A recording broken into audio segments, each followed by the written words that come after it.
গবাদি পশু মোটা তাজাকরণ এবং সামনে কুরবানিকে সামনে রেখে বাজারে বিক্রি করার জন্য সব খামারি মোটামুটি ব্যস্ত। তো আমার খামারি ভাইরা অনেক ক্ষেত্রে বিভিন্ন জিনিসগুলো যেগুলো মানব স্বাস্থ্যের জন্য ক্ষতিকর এটা সম্পর্কে তাদের ধারণা অনেক ক্ষেত্রে আছে, আবার অনেক ক্ষেত্রে নাই। তো যারা না জানে তারা দেখা যায় যত্রতত্র স্টেরয়েড ব্যবহার করা, হরমোন ব্যবহার করা, এই ধরনের ওষুধ যেগুলো আমরা একেবারে ইমার্জেন্সি ক্ষেত্রে ব্যবহার করি এবং ডাক্তারের পরামর্শক্রমে, সেটা দেখা যায় ডাক্তারের পরামর্শ ছাড়াই খামারিরা বিভিন্ন যারা বীজের কর্মী আছেন, কোয়াক আছেন, গ্রামে গ্রামে ঘুরেন, তাদের পরামর্শ নিয়ে দ্রুত মোটা তাজা করার জন্য এই ওষুধগুলো প্রয়োগ করা হয়। যেটা প্রয়োগ করার পরে নির্দিষ্ট সময় যদি আমরা তাকে গ্যাপ না দিই, তো সেই ক্ষেত্রে মানুষের স্বাস্থ্যের ক্ষেত্রে ঝুঁকি হতে পারে সেই মাংসটা যদি আমরা খাই। তো সেই ধরনের ক্ষেত্রে আমাদের সচেতন থাকতে হবে।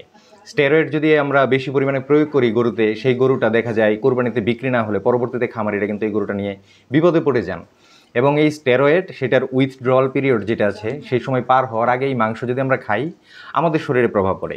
এবং স্টেরয়েড সরাসরি আপনার কিডনিতে এফেক্ট করে, স্টেরয়েড সরাসরি প্রজনন ক্ষমতার উপরে এফেক্ট করে।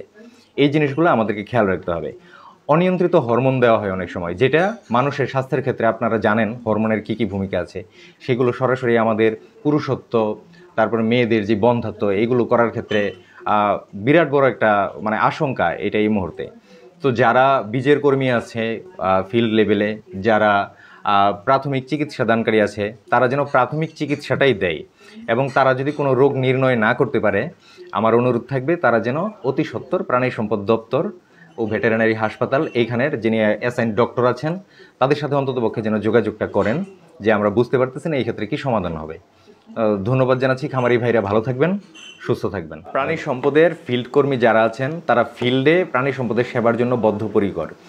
সেই ক্ষেত্রে বাড়িতে যে যখন ভ্যাকসিন করা হবে সেই ক্ষেত্রে যদি কারো কোনো সুনির্দিষ্ট অভিযোগ থাকে বা চিকিৎসার বিষয়ে যদি কোনো অভিযোগ থাকে, সেটা যেন আমার কাছে জানায়, লিখিত আকারে জানালে তখন আমি প্রয়োজনীয় ব্যবস্থা গ্রহণ করব।